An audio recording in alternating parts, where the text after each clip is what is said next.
बिस्मिल्लाहिर्रहमानिर्रहीम अस्सलाम वालेकुम। ये लेक्चर है हमारे पास बेसिकली वीक 3 का लेक्चर 2, जिसमें हमने जो है वो एक और मेथड देखना है जो कि सब्स्टिट्यूशन मेथड है। लेक्चर 1 के अंदर हमने जो है वो रेकरेंस इक्वेशन से जो है वो एक क्लोज फॉर्म सॉल्यूशन निकाला था, और हमने ये कहा था कि अगर आपको इक्वेशन दी हो तो आपने फाइंड आउट करना है कि इसकी ये जो क्लोज फॉर्म सॉल्यूशन है ये क्या बनता है, इसकी अपर बाउंड या लोअर बाउंड जो भी है वो क्या कैसे हम डिफाइन कर सकते हैं। और ये काम हमने किया था ट्री मेथड से। तो अब हम यही काम जो है वो लेक्चर 2 में एक दूसरे मेथड से करेंगे जिसको हम सब्स्टिट्यूशन मेथड कहते हैं, और फिर हम इसके बाद मास्टर थ्योरम से करना सीखेंगे जो कि अगले लेक्चर में होगा इंशाल्लाह। अच्छा, सो सब्स्टिट्यूशन मेथड में हमारे पास दो स्टेप्स होते हैं। हम आगे जाके ये भी देखेंगे कि कोई 3 स्टेप्स भी करते हैं जो कि प्रॉफिट का स्टेप होता है, लेकिन अभी इस लेक्चर में मैं आपको सिर्फ 2 स्टेप्स के साथ बताऊंगी। सो पहला स्टेप तो ये होता है कि जो कि एक्सपीरियंस से कुछ डेवलप होता है कि आपने बहुत सारी रेफरेंस इक्वेशंस जो हैं वो देखी हुई हैं, और उनको आपने किसी भी मेथड से, चाहे ट्री मेथड से, मास्टर से, थ्योरम से सॉल्व किया हुआ है, और उनके कोई सॉल्यूशंस आपने निकाले हुए हैं। तो आपको एक अंदाजा हो जाता है कि अगर इस तरह की शक्ल की रेफरेंस इक्वेशन आएगी, जैसे मे बी मर्ज सॉर्ट की रेफरेंस इक्वेशन हमारे पास कुछ इस शक्ल की होती है, तो अगर इससे मिलती जुलती कोई आ जाती है तो हमें पता है कि चूंकि मर्ज सॉर्ट का आंसर हमने n log n निकाला था, तो इस तरह की कोई इक्वेशन होगी तो उसका भी जो आंसर है वो इसी तरह से कुछ होगा। तो हम ये गेस वर्क के ऊपर चलते हैं कि आप गेस करते हैं कि जो गिवन रेकरेंस इक्वेशन है वो कुछ ये सॉल्यूशन पॉसिबल उसका होगा। फिर इस गेस को आप अपनी रेकरेंस इक्वेशन के ऊपर ट्राई करते हैं और प्रूफ करते हैं कि ये जो आपने गेस किया है वो आपका सही है कि नहीं। तो ये बेसिकली सब्स्टिट्यूशन मेथड के दो स्टेप्स हैं, यानी आप सेकंड स्टेप में उस गैस को सब्स्टिट्यूट कर रहे होते हैं, रिप्लेस कर रहे होते हैं, इसी गैस की वैल्यूज को अपनी टी ऑफ एन के अंदर पुट करके देख रहे होते हैं कि आपकी सारी वैल्यूज जो हैं वो सही आ रही हैं कि नहीं आ रही। अगर सारी वैल्यूज जो आपके कॉन्स्टेंट्स हैं, सी हैं या एन नॉट है, वो सही तरह से ड्राइव हो रहे हैं और आपकी रेफरेंस इक्वेशन पे बिल्कुल सही वैलिडेट हो रहे हैं, तो इसका मतलब यह है कि वो बिल्कुल सही है। जैसे फॉर एग्जाम्पल, अगर मैं कहती हूँ कि जो किसी पर्टिकुलर इक्वेशन के जो रूट्स हैं, जैसे मैंने अगर लिख दिया है 5x-3 इज इक्वल टू 0, या चलें ऐसे 15 लिख देते हैं यहाँ पे आसानी के लिए। तो अब अगर इस पर्टिकुलर केस में अगर x इक्वल टू 3 है, x इक्वल टू 3 के पुट करने से अगर आंसर 0 आ रहा है, इसका मतलब है कि ये बिल्कुल दुरुस्त वैल्यू है। इसी तरह से सब्स्टिट्यूशन मेथड में भी जो आप गैस लेते हैं उस गैस को रेफरेंस में पुट करेंगे, अगर आपकी वैल्यूज सही आ रही हैं तो हम कहेंगे कि आपका गैस ठीक है, और वही गैस जो है वो फिर आपका रेफरेंस इक्वेशन का सॉल्यूशन बन जाएगा। अच्छा, सो हम ये करेंगे कि हम एक एग्जांपल से स्टार्ट करेंगे, और एग्जांपल है हमारे पास ये वाली रेफरेंस इक्वेशन। और ये रेफरेंस इक्वेशन में क्या है कि दो आपके पास जो हैं वो सब प्रॉब्लम्स है, और आपकी प्रॉब्लम का साइज है वो n/2 पे डिके हो रहा है, और पर यूनिट आपको n टाइम जो है वो लगता है। और आपके पास इसके जो बेस केसेस हैं जो गिवन है वो ये हैं कि t(1) जो है वो 1 होगा और t(0) जो है वो 0 होगा। तो इस तरह की रेफरेंस इक्वेशन को अब हम देखेंगे कि सब्स्टिट्यूशन मेथड से कैसे करेंगे। आप इसको वेरीफाई करेंगे जब आप मास्टर मेथड करेंगे, और मास्टर मेथड से इसका क्या आंसर आता है और सब्स्टिट्यूशन मेथड से इसका क्या आंसर आता है। अब बिस्मिल्लाह करते हैं। सो हमारे पास जो हमारी रेफरेंस इक्वेशन है वो ये है, which is t of n is equal to 2t और floor of n/2 plus n। तो अगर एक दफा वैसे ही बता देती हूँ कि फ्लोर ऑफ n/2 का मतलब ये है कि अगर n जो है वो 5 है और 2 से आप डिवाइड करेंगे तो वो 2.5 हो जाएगा, और अगर मैं इसका फ्लोर लेती हूँ 2.5 का इस तरह से, तो ये आ जाएगा 2। लेकिन अगर सेम एक्सप्रेशन का मैं सील लूंगी तो वो आएगा 3। ठीक है, तो ये फर्क है फ्लो और सील का, यानी सील राउंड ऑफ करके आपको अगला टर्म बता देता है और जो फ्लोर है वो आपको पिछला टर्म बता देता है। तो रेकरेंस इक्वेशंस में ये फ्लोर और सील्स अगर मौजूद हैं तो इनको अगर आप जब सॉल्व कर रहे होते हैं तो इनको ना भी लगाएं तो कोई फर्क नहीं पड़ता। इसके ऊपर थ्योरम्स भी मौजूद हैं कि आंसर के ऊपर इनके लगाने या ना लगाने से कोई फर्क नहीं पड़ता। तो अगर कहीं पे मैं इसको रिमूव कर देती हूँ सॉल्व करते हुए, तो आपने घबराना नहीं, क्योंकि ये पॉसिबल है। ठीक है। अच्छा, सो स्टेप नंबर 1 हमारे पास था सब्स्टिट्यूशन मेथड का, कि अगर आपको कोई रेफरेंस इक्वेशन दे दी जाए तो आपने उसके लिए गेस सोचना है। तो हमने सोचा ये है कि ये इक्वेशन जो है ये मिलती जुलती है मर्ज सॉर्ट की इक्वेशन से। तो मर्ज सॉर्ट का टाइम अगर n log n था तो हो सकता है कि इसका भी जो है वो ये हो। तो हमने इसका गेस ये अज्यूम किया कि t of n is equal to big O of n log n।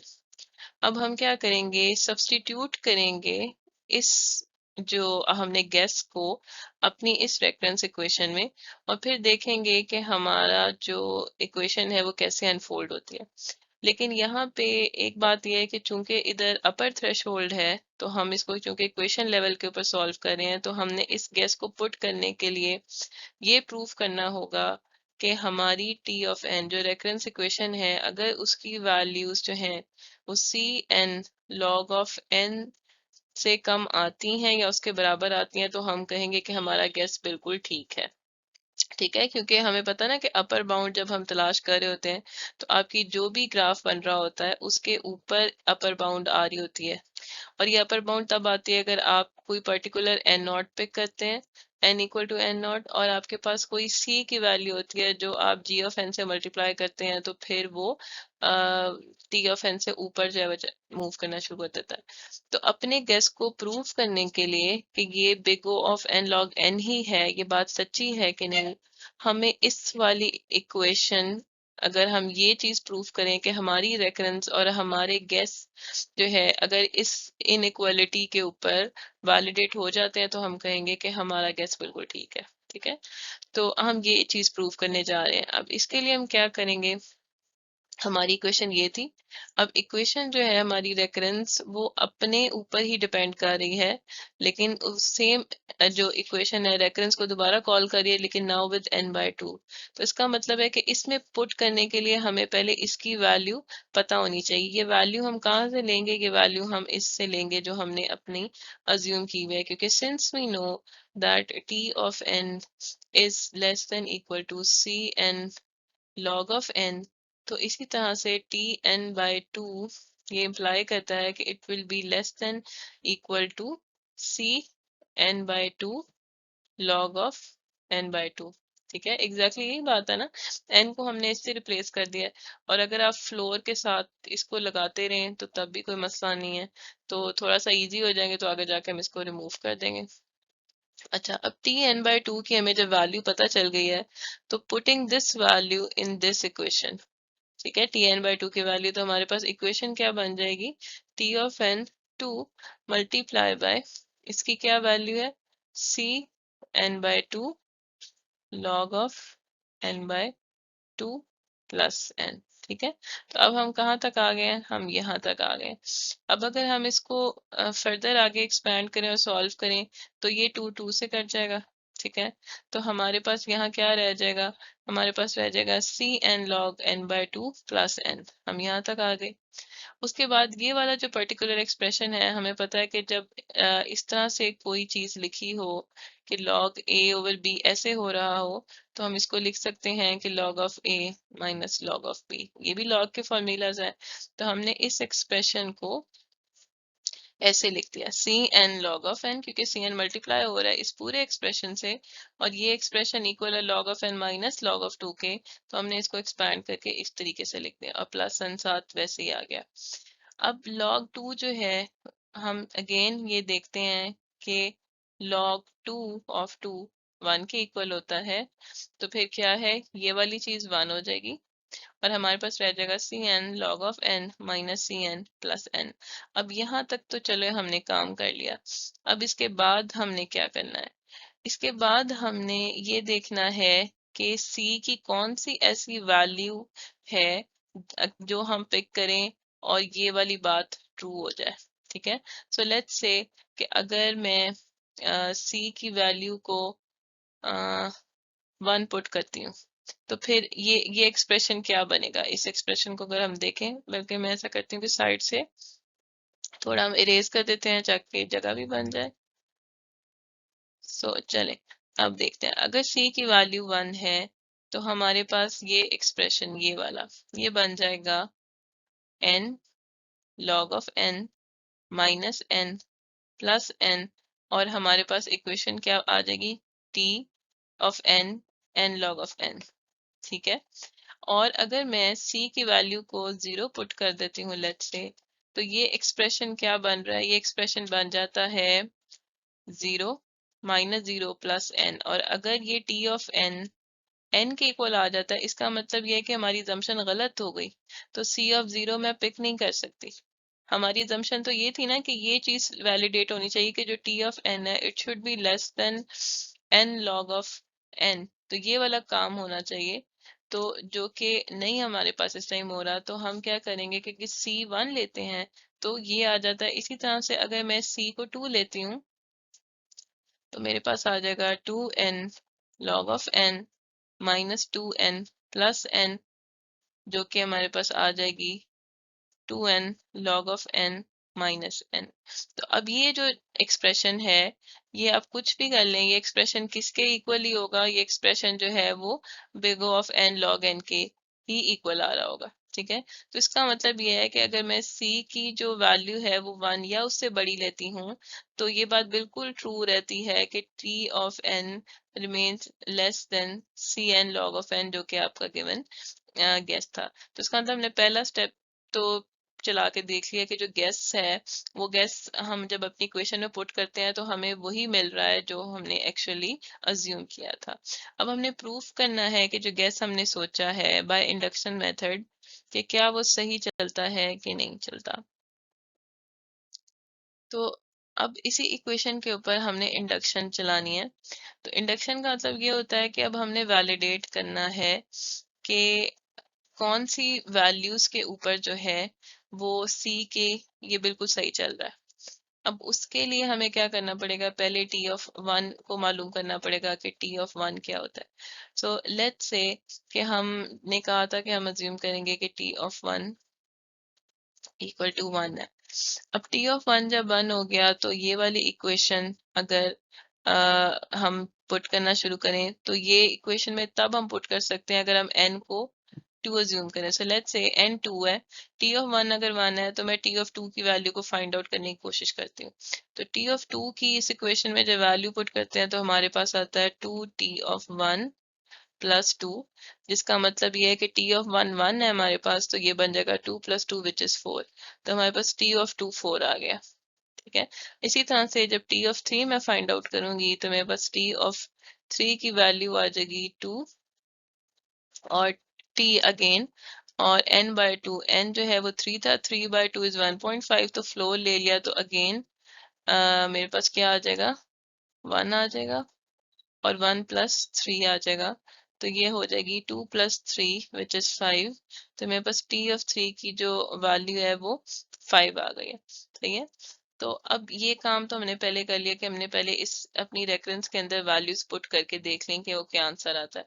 अब हमने ये चेक करना है कि ये जो हमने गेस सोचा हुआ था और हमारी रेफरेंस की वैल्यूज और हमारे गेस में वैल्यूज पुट करने से क्या आंसर सेम आता है कि नहीं आता। तो टी ऑफ 2 को अब मैं चेक करने लगी हूँ। तो ये देखेंगे कि क्या T of 2 is less than equal to C multiply by 2 multiply by log of 2, n log n, basically n log of n को हम वैलिडेट करने लगे हैं कि क्या ये सही आता है कि नहीं आता। तो एक इक्वेशन तो ये आ गई, दूसरी इक्वेशन हमारे पास ये आ गई 3 के साथ। अब हमने ऐसे c को तलाश करना है जिसके ऊपर हमारी रेकरेंस जो है वो बिल्कुल सही तरीके के साथ big O of upper bound के उसमें आ जाए। तो ऐसा कौन सा c होगा, अब यहाँ पे मैं वैल्यूज रिप्लेस करके देखती हूँ। t ऑफ 2 वाले केस में 4 को रिप्लेस कर दिया और मैंने कहा कि c ये log 2 ऑफ 2 हो, और दूसरे केस में इसकी वैल्यूज को मैंने रिप्लेस कर दिया कि ये c 3 log ऑफ 3 हो। अब यहाँ पे ये तो 1 हो गया, तो 4 is less than equal to 2c। अब आप यहाँ सोचें कि c की कौन सी वैल्यू हो कि ये इनइक्वलिटी जो है वो ट्रू हो जाए। तो अगर c आप 1 रखते हैं, ठीक है, तो क्या होगा, ये आ जाएगा 4 इज लेस देन 2। ये तो सही बात नहीं है। अगर आप c2 रखते हैं, तो फिर ये हो जाएगा 4 is less than equal to 4, तो ये बात तो ठीक हो सकती है। इसी तरह से आप c3 रखते हैं, तो ये बात हो जाएगी 4 इज लेस देन 6। तो ये बात भी ट्रू है। इसका मतलब है कि इस पर्टिकुलर इक्वेशन में सी की वैल्यू तो अगर 2 सेट करें या उससे बड़ी हो जाए तो ये हमारा गेस और ये बिल्कुल सही काम करना शुरू हो जाता है कि रेफरेंस की वैल्यूज छोटी या बराबर रहती हैं हमारे गेस से, तो ये अपर बाउंड ही बनेगी। सेम बात अगर मैं इसके ऊपर अप्लाई करूं, तो अगर log 3 की कोई भी वैल्यू हमारे पास आ जाए तो आप इसको मल्टीप्लाई करके चेक करें कि क्या ये चीज वैलिडेट होती है। अच्छा, तो इसको पॉज करके आप ट्राई करें। तो मैं वैसे फिर आपको ये बता देती हूँ कि अब लेट्स से आप C1 रख लें, तो 5 is less then 3 multiply by, तो log 3 की वैल्यू रफली 1.58 आती है। ये मल्टीप्लाई होके 4.5 या 7 कुछ हो जाएगी। तो ये बात जो है वो C इक्वल टू 1 के ऊपर तो सही नहीं जमी। अब अगर C इक्वल टू 2 के ऊपर आप इसको सेट करें तो ये 2 से मल्टीप्लाई हो जाएगा, तो ये स्टेटमेंट जो है वो खुद ब खुद बड़ी होनी शुरू हो जाएगी। तो इसका मतलब है कि ये दोनों केसेस तब होल्ड करना शुरू करते हैं जब C की वैल्यू आप 2 या उससे ज्यादा रखने की कोशिश करते हैं, तो ये होल्ड करना शुरू हो जाएगी। अब आप यहाँ पे ये कहेंगे कि मैंने 2 और 3 पे क्यों चेक किया, टी ऑफ 1 पे क्यों नहीं चेक किया। तो मैं टी ऑफ 1 पे भी आपको दिखा देती हूँ कि टी ऑफ 1 की वैल्यू आपने कहा अज्यूम कर लिया कि 1 होती है बेस यूनिट। तो यही इक्वेशन जब आप टी ऑफ 1 पे ट्राई करेंगे, टी ऑफ 1 की वैल्यू 1 है तो ये लेस देन आ जाएगा C multiply by log 2 of 1 जो कि 0 होता है, और ये चीज 0 हो जाएगी। C की कोई भी वैल्यू ले लें ये बात ट्रू नहीं होगी। तो अब यहाँ पे बेस केस आपका फेल अगर हो गया तो आप समझेंगे कि नहीं, इसका मतलब है कि काम गलत हो गया है। नहीं, चूंकि मैंने आपको पिछली स्लाइड में भी बताया था कि हमारे पास दो बातें होती हैं। एक बात तो ये है कि ये जो आपकी इक्वेशन है ये एक पर्टिकुलर एन नॉट के बाद सही इससे ऊपर जाना शुरू होती है, तो वो एन नॉट हमारे हाथ में होता है। यहाँ पे वो जो एन नॉट है वो हमने बाद का पिक किया है कि वो 2 के बाद सही चलना शुरू हो रहा है for a particular constant C के ऊपर। तो एग्जैक्टली यही बात है कि अगर बेस केस होल्ड नहीं करा तो कोई बात नहीं, हमने उसके बाद अगले केसेस के ऊपर अपने बेस केसेस चेंज करके देखना है कि वो उनके ऊपर सही चल जाए, फिर हमने C फाइंड आउट करना है। सो होपफुली आपको बात जो है वो समझ में आ गई होगी। अच्छा, हमारे पास अब एग्जाम्पल 2 है जिसमें सेम रेकरेंस इक्वेशन आ रही है, और अब इस रेकरेंस इक्वेशन में सिर्फ एक इजाफा हुआ है, वो है +17 का, बाकी इक्वेशन वही है। लेकिन अब इसका गैस अगर आप सोचें पॉज करके तो क्या बनेगा। तो सोचने वाली बात यह है कि ये इक्वेशन क्योंकि वही है इसमें कोई फर्क नहीं है। अगर n बहुत बड़ा हो जाता है, n गेट्स क्वाइट लार्ज, तो इस 17 का कोई फर्क नहीं पड़ेगा। ठीक है, इस 17 कांस्टेंट के ऐड होने से भी उसकी जो इक्वेशन का जो पैटर्न है वो चेंज तो नहीं हो जाएगा, वो तो वही रहेगा जो कि n log of n है। तो हम इसका जो गेस है वो again t of n log of n जो है वो हम रख के दोबारा से इसी इक्वेशन के ऊपर जो है वो ट्राई कर सकते हैं। तो कहने का मतलब ये है कि आप एक्सपीरियंस से अब सीख रहे हैं कि कौन सी रेफरेंस इक्वेशन का कौन सा गेस हो सकता है। एग्जाम्पल नंबर 3 है हमारे पास। अब इस एग्जाम्पल के अंदर हमारे पास ये आ गया है कि रेकरेंस इक्वेशन एक तो अपने फ्लोर वर्जन के साथ एक अपने सील वर्जन के साथ सम हो रही है और +1 हो रही है। अब लेट्स से कि आप इसका गेस ले लेते हैं T of N equal to big O of N. आप इसको ये अज्यूम करते हैं कि ये गेस होगा। ये गेस भी कैसे लेते हैं ये भी मैं आपको एक दो एग्जांपल्स के बाद बताऊंगी कि एक और तरीका भी हो सकता है जिससे आप इसकी सिलेक्शन कर सकते हैं, जो कई जगहों पे आप अगर इंटरनेट पे देखेंगे तो उस तरीके से भी हो रहा होगा। आपकी जो कॉमन की बुक है उसमें अभी सिर्फ वो इसको एक हंच के तौर पे गेस ले रहा है यहाँ पे और फिर सब्सटीट्यूट कर रहा है। तो हम पहले सब्सटीट्यूशन करके भी इस तरह से पहुंच सकते हैं। We will see in coming examples. अच्छा, सो लेट्स से हमने यहाँ पे जो है वो टी ऑफ एन को big O of N assume कर दिया, तो अब हमने प्रूफ ये करना है कि T of N is less than equal to C of N, क्योंकि हम big O of N upper bound को प्रूफ करना चाह रहे हैं। तो हमने कोई अप्रोप्रिएट चॉइस ऑफ सी करनी है। अब अगर हम इस रेफरेंस के अंदर पुट करें, सी बाहर रखे रहेगा, और सिंपल ये है कि टी ऑफ एन में जब हम n/2 को पुट करेंगे तो हमारे पास क्या जो इक्वेशन में क्या आ रहा होगा, इक्वेशन में n/2 ही आ रहा होगा क्योंकि सिंपल ये n है। तो यहाँ आ जाएगा हमारे पास n/2, इधर आ जाएगा आपके पास अगेन c इंटू n/2 +1। तो आपकी जो वैल्यू आ जाएगी वो n/2, ये सिंपल हो जाएगा c ऑफ n +1। ठीक है, अब बात ये है कि क्या ये जो एक्सप्रेशन है ये इम्प्लाई करता है कि जो आपकी टी ऑफ एन है it is actually less than equal to C of N? थोड़ा सा इसको पॉज करके सोचें कि क्या मैं ये लिख सकती हूँ कि C of n plus one is less than equal to C of n? ये बात तो कभी भी ट्रू नहीं हो सकती, क्योंकि यहाँ पे प्लस वन हो रहा है और इधर जो है वो सिंपल एक्सप्रेशन है। तो ये इम्प्लाई नहीं कर रहा कि आपने जो गैस लिया था वो बिल्कुल ठीक लिया। तो अगर गैस आप ये इम्प्लाई नहीं कर रहा तो इसका मतलब ये है कि हमें गैस चेंज करना पड़ेगा, हमने गैस गलत कर दिया है। तो हो सकता है कि अब आप सोचें कि मैं इसका जो गैस है वो चेंज करके एन स्क्वायर ट्राई करता हूँ और हो सकता है वो चल जाए। तो एन स्क्वायर चल जाएगा इसके ऊपर, लेकिन हुआ ये है कि आपका जो बिग O ऑफ एन वाला गैस था वो सही था, ऑल्दो आप उसको प्रूफ नहीं कर सके क्योंकि वो सब्स्टिट्यूट करने के बाद जो है ना वो इक्वेशन पे होल्डिंग कर रहा था।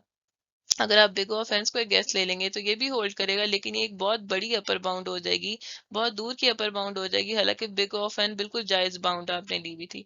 इसी तरह से बिग ऑफ एन क्यूब भी आपकी जायज बाउंड जो है वो वैसे तो है असूलों के हिसाब से, लेकिन सही नहीं है। ऐसी ये नहीं रखनी चाहिए, जो क्लोज बाउंड है वो आपको लेनी चाहिए थी। तो फर्क सिर्फ ये है कि मसला कहाँ पे आ रहा है, मसला ये है कि हम सिर्फ एक कांस्टेंट फैक्टर की वजह से जो है ना काम खराब हो रहा है, अदरवाइज ये बिग ऑफ एन ही बनता है। तो अब इस कांस्टेंट फैक्टर इस तरह के मसले को देखने के लिए फिर हमें क्या करना चाहिए वो हम देखते हैं। हमें सिंपल ये करना चाहिए कि एक कांस्टेंट का साथ डेक्रीमेंट कर देना चाहिए, यानी बजाय ये कि हम अपनी अजम्पशन इसको बिग O ऑफ एन जो हम अपना गैस कर रहे थे, हम अपनी इक्वेशन को कुछ इस तरह से बना लेते हैं अपने गैस को, it should be less than C N minus D.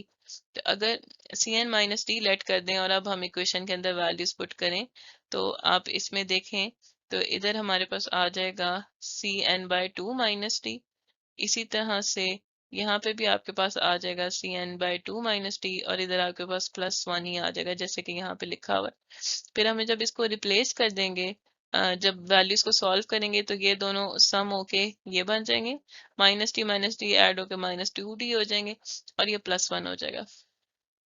अब अगर यहाँ तक हमारे पास हमारी इक्वेशन आ गई है, अब हमने जब इसको ये देखना है कि this equation should be greater than equal to T of N, तो डी की ऐसी कौन सी वैल्यूज लें कि जिसके ऊपर ये बात बिल्कुल सही उतरती है।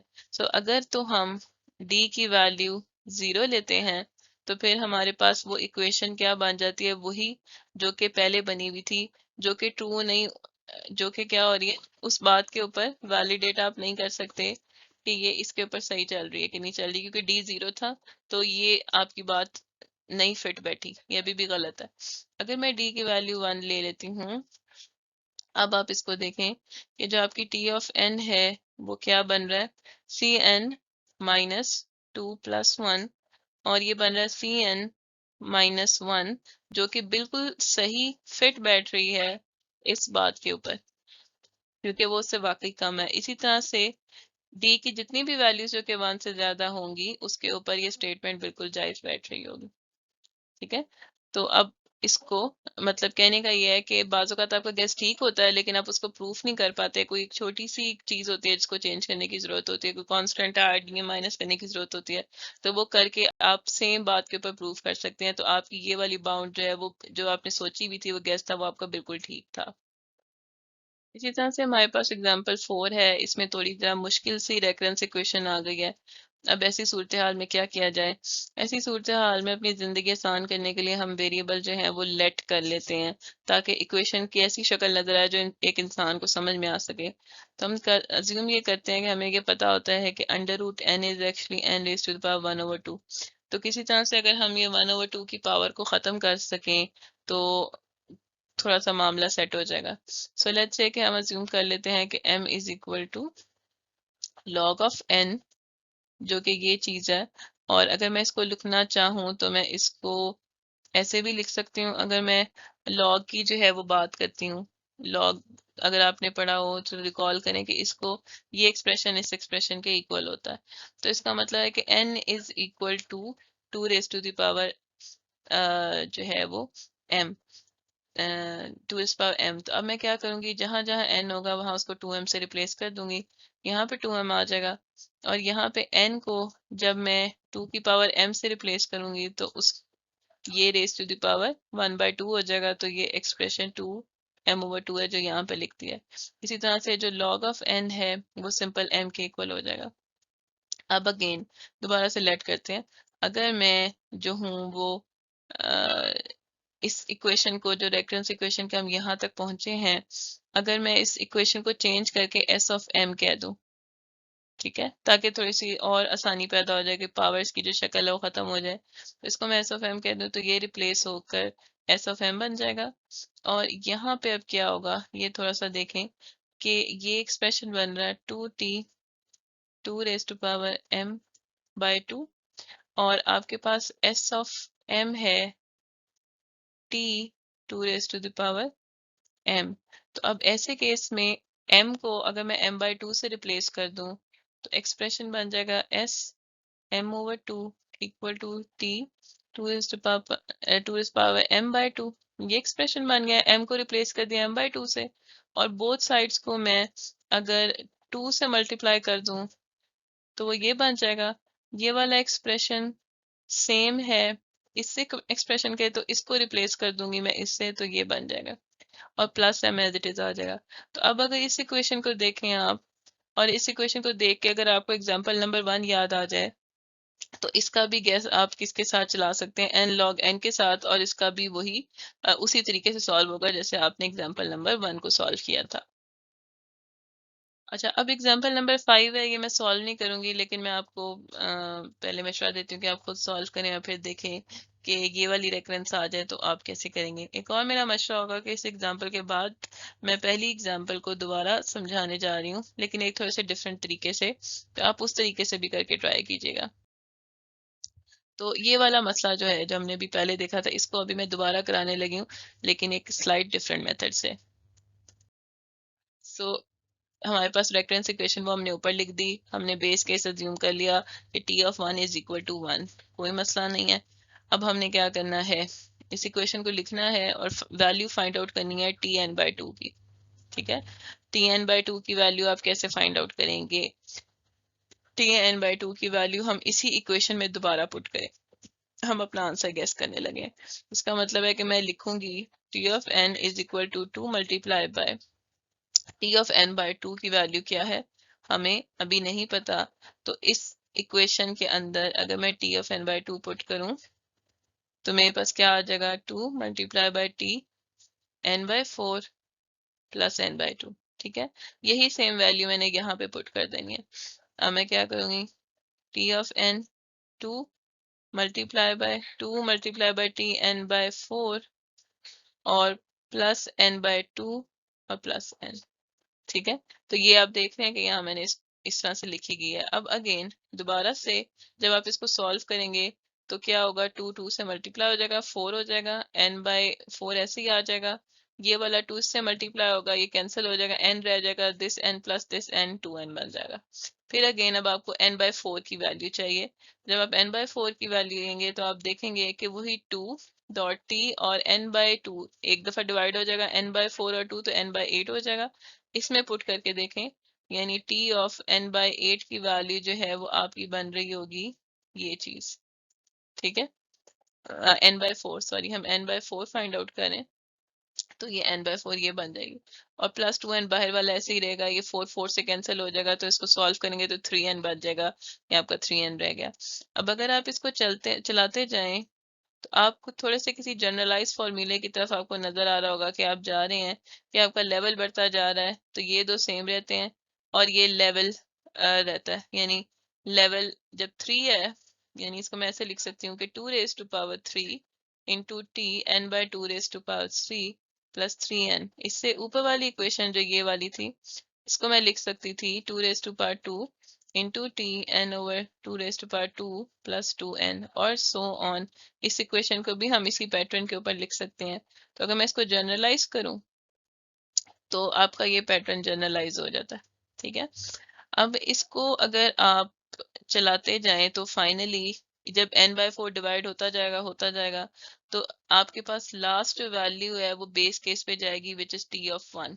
ठीक है, तो t ऑफ 1 तक जब जाएगी तो हमें t ऑफ 1 का आंसर अगर निकालना हो तो ये जो एक्सप्रेशन है, ये एक्सप्रेशन 1 के इक्वल हो जाएगा। ठीक है, तो जिसका मतलब है कि n is equal to 2t। तो जब n is equal to 2t, तो अगर आप इसका लॉग ले लें, t की वैल्यू आपने फाइंड आउट करनी हो, तो ये क्या हो जाएगा, log of n is equal to t। ठीक है, तो जब ये चीज हो जाएगी तो हम t को इसके इक्वल पुट करके इसको सॉल्व करेंगे। तो जब आप t को सॉल्व करें, t of n is equal to log of n into t of 1 plus log of n into n। ठीक है, अब ये जो चीज है ये सिंपल n के इक्वल हो जाएगी। t ऑफ 1 हमें पता है कि 1 है, और plus n log of n, ये एक्सप्रेशन बन जाएगा। और इस एक्सप्रेशन को अगर हम देखें तो ये जो आपका गैस है ये बता रहा है कि आपकी इक्वेशन जो है वो कुछ इस शक्ल की, आपका जो गैस है, जो आपका टाइम है, वो कुछ इस शक्ल का बनेगा। सो ये यहाँ पे जो मैंने लिखा हुआ है वही सारी बातें नीचे दोबारा लिखी हुई हैं, जिसको आप देख सकते हैं। ठीक है, तो आपको आपकी रेकरेंस का एक रफ सा सोल्यूशन मिल गया है कि आपकी रेकरेंस जो है, जब इसको सॉल्व करेंगे, आप इसको सब्स्टिट्यूट करते जाएंगे, तो इवेंचुअली वो आपको ये बता रही होगी कि आपका जो सोल्यूशन है वो ये है। वो हमने गैस तो कर लिया, अब हमने प्रूफ करना है कि ये बात सही है कि नहीं, हमारा गैस सही तरह से चल रहा है कि नहीं। ठीक है, अच्छा, सो अब हमने चूंकि प्रूफ करना था कि गैस करेक्ट है कि नहीं, तो हम क्या करेंगे कि हम अपनी हाइपोथेसिस, जो इंडक्टिव हाइपोथेसिस है, उसका पहले डिसीजन लेंगे, जो हमने पहले पिछली स्लाइड में स्टेप नंबर 1 में एक्सट्रैक्ट किया है। अब इसको साबित करने के लिए ज़रूरी है कि हम इसको ऐसे ही चेक करें जैसे हम पहले कर रहे थे, कि हमारे बेस केसेस जो हैं n इक्वल टू 1 के ऊपर अगर सही नहीं चल रही तो n इक्वल टू 2 पे चेक करें, 3 पे चेक करें, सो ऑन, कि उनके ऊपर सही चलती है कि नहीं। तो हमें ये पता था कि गिवन ये है कि t of 1 is equal to 1। तो जब हमने इस में वैल्यूज प्लेस की इस केस के अंदर 1, तो हमारे पास 1 ही आ गया, तो बेस केस तो वैलिडेट हो गया, इसका मतलब ऐसा ही चल रही है n इक्वल टू 1 के ऊपर से ही। अब आगे चलते हैं, इंडक्टिव का मतलब यह है कि अब इसको k के ऊपर भी सही चलना चाहिए, n इक्वल टू k के ऊपर। तो अगर इसको n इक्वल टू k पे सही चल जाती है तो हम कह लेंगे कि वो हमारा काम सही चल रहा है। हम क्या करेंगे, हमने अपनी जो रेफरेंस इक्वेशन है उसके अंदर इसको k से रिप्लेस कर देंगे, और इस इक्वेशन के जो अंदर जो वैल्यू आपने सब्स्टिट्यूट करनी है वो अपने गैस की सब्स्टिट्यूट करनी है। सो अब गैस की सब्स्टिट्यूट करके क्या होगा, पहले हमें फाइंड आउट करना है कि टी के बाय 2 क्या चीज़ है। सो टी के बाय 2 अगर हम अपने इस गैस में रिप्लेस करें तो ये बन जाएगा k बाय 2। मेरा वैसे मशवरा ये है कि आप खुद पहले इसको सॉल्व कर लें, फिर देखें कि मैंने कैसे किया है। तो ये एक्सप्रेशन आपका बन जाएगा k by 2 log k by 2 और प्लस k बाय 2, फिर again k by 2 log of k minus k by 2 log of 2 plus k by 2। ठीक है, सो ये एक्सप्रेशन जो है लॉग ऑफ 2 जो है ये 1 हो जाएगा, तो माइनस k बाय 2 और प्लस k बाय 2 ये भी कैंसिल हो जाएंगे, तो हमारे पास सिर्फ यही बचेगा k over 2 log of k। तो अगर इस इक्वेशन में मैं सब्स्टिट्यूट करूं इसकी वैल्यू को, तो this will be 2 multiply by k by 2 log of k plus k, ये 2 2 से कैंसिल हो जाएगा, और आपके पास ये बन जाएगा k log of k plus k, और k आप बाहर निकाल देंगे तो जो एक्सप्रेशन है वो ये हो जाएगा, और ये वही एक्सप्रेशन है जो कि आपने गेस किया था। So let's see the calculations. तो बाय इंडक्शन सिंप्लीफिकेशन आपकी इंडक्टिव हाइपोथेसिस जो है वो प्रूव हो गई है, क्योंकि वो वही आती है जो आपने अज्यूम किया था इसमें वैल्यू पुट करने से। सो कंक्लूजन ये है कि n इक्वल टू 1 से लेके सारी बड़ी वैल्यूज के ऊपर ये जो है वो सही चल रहा है, तो आपका जो गेस था वो बिल्कुल सही है। सो हमने क्या सीखा, हमने गैस करना सीखा, फिर ये साबित करना कि आपका गैस जो है वो सही है कि नहीं। तो अब हम एक और एग्जांपल करते हैं। सो लेट्स से कि हमारे पास ये रेकरेंस आ रही है और बेस केस हमारे पास t ऑफ 2 इक्वल टू 2 है। तो अब हम आपका गैस क्या होगा इस सिलसिले में। तब आप सोचेंगे कि वही जो हमारा रूहानी इंस्पिरेशन जो अभी शुरू से लेकर एंड तक हमारी चल रही है, क्योंकि ये दो ब्रांचेस में स्प्लिट हो रहा है, फैक्टर भी डिवीजन का दो ही है, तो हमारा जो गैस है वो भी big big O of n log of n होगा, जिसका मतलब है कि हमें प्रूफ करना ये होगा कि T of N is less than equal to n log of n. So guess हमने अब लेना है, और गैस हमने कहा था एन लॉग ऑफ एन है, तो हम कांस्टेंट सी हमने इंट्रोड्यूस कर दिया है। अब हम अगला स्टेप क्या होगा, अगला स्टेप ये होगा कि हमने ये देखना है कि जो बेस केस है जो हमने गैस इस टाइम पे किया है, क्या वो सही चल रहा है कि नहीं, जिसका मतलब है कि हम अपनी इक्वेशन के अंदर उस केस को पुट करके देखेंगे कि वो सही चलता है कि नहीं चलता।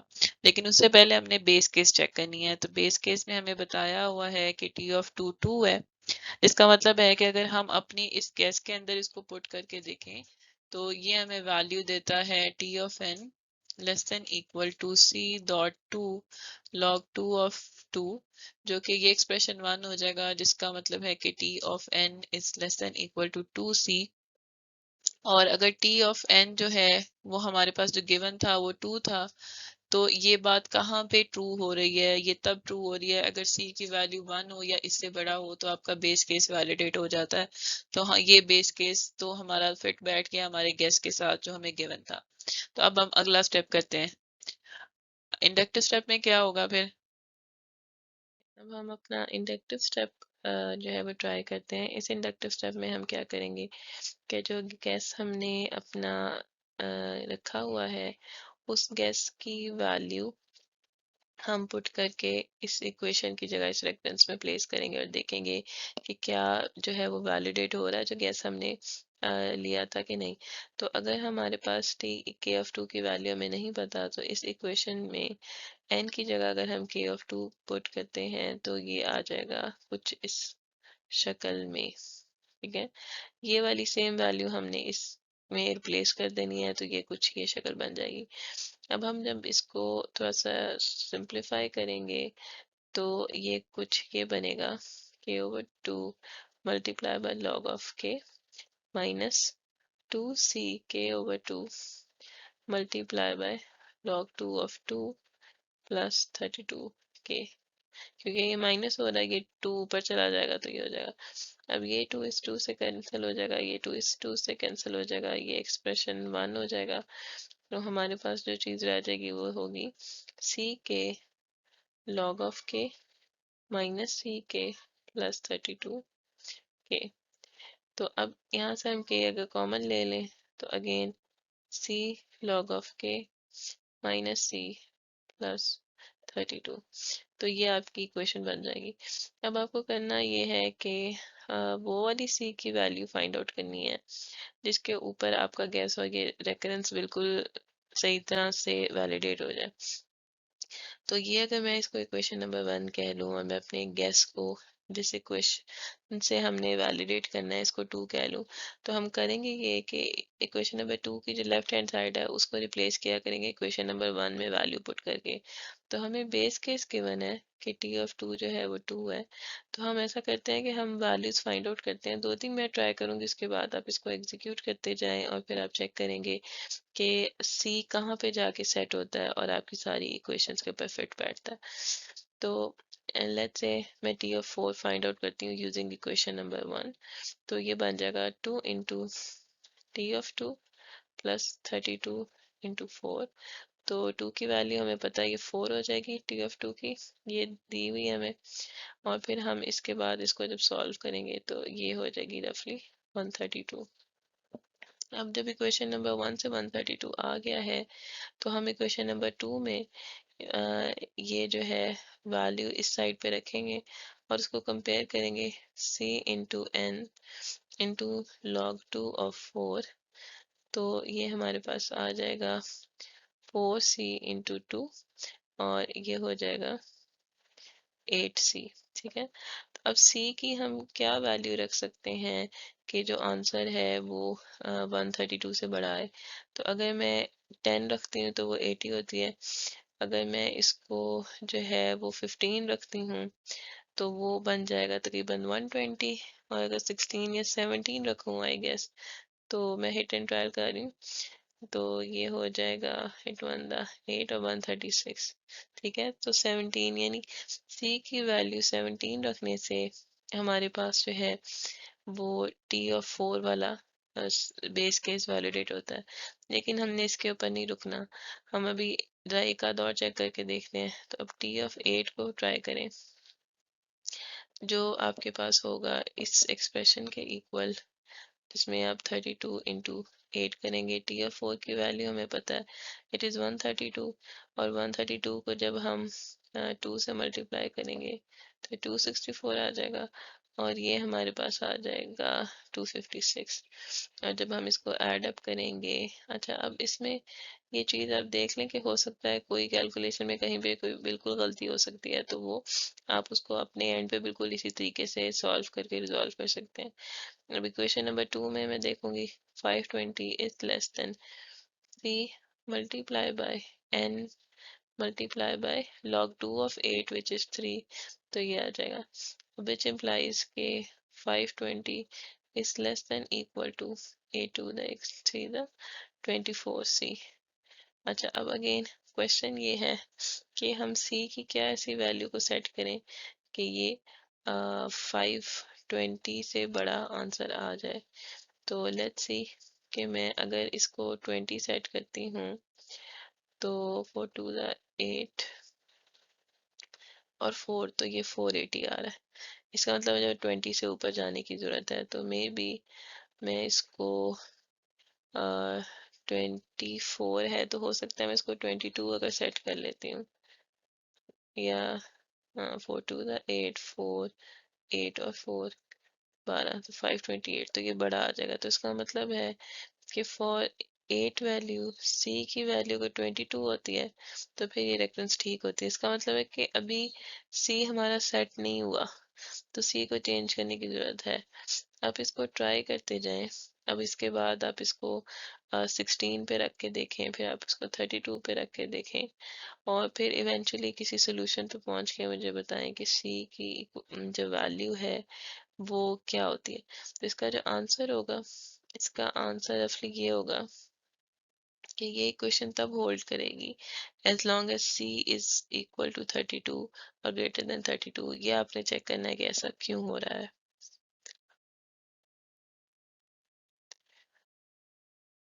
अच्छा, सो हमने प्रूफ कर लिया, हमने इंडक्टिव स्टेप में c की value let's say find out कर लिया, ऐसे हिट एंड ट्रायल करके बेस केस भी प्रूव हो गया। अब फाइनली इसके बाद जो एक स्टेप 3 है, जो कि इन लेक्चर्स में आपको मिलता है, जो बुक में शायद आपको नहीं मिलेगा, उसमें हम देखें सिंपली क्या होगा कि आप उस 32 कांस्टेंट के साथ जो है वो अपने बाकी सारे काम दोबारा करेंगे। तो 32 कांस्टेंट को अज्यूम करते हुए आपने बेस केस को भी प्रूव करना है, यानी अब c की जगह आपने 32 लिख दिया, और बेस केस को पहले चेक करना। फिर इंडक्टिव स्टेप में भी c को 32 रख के आपने जो है वो अपनी इक्वेशन सॉल्व करनी है। तो ये आपका प्रॉफिट का स्टेप होगा। इसके ऊपर तफसीलात मजीद बाद में आएंगी इंशाल्लाह।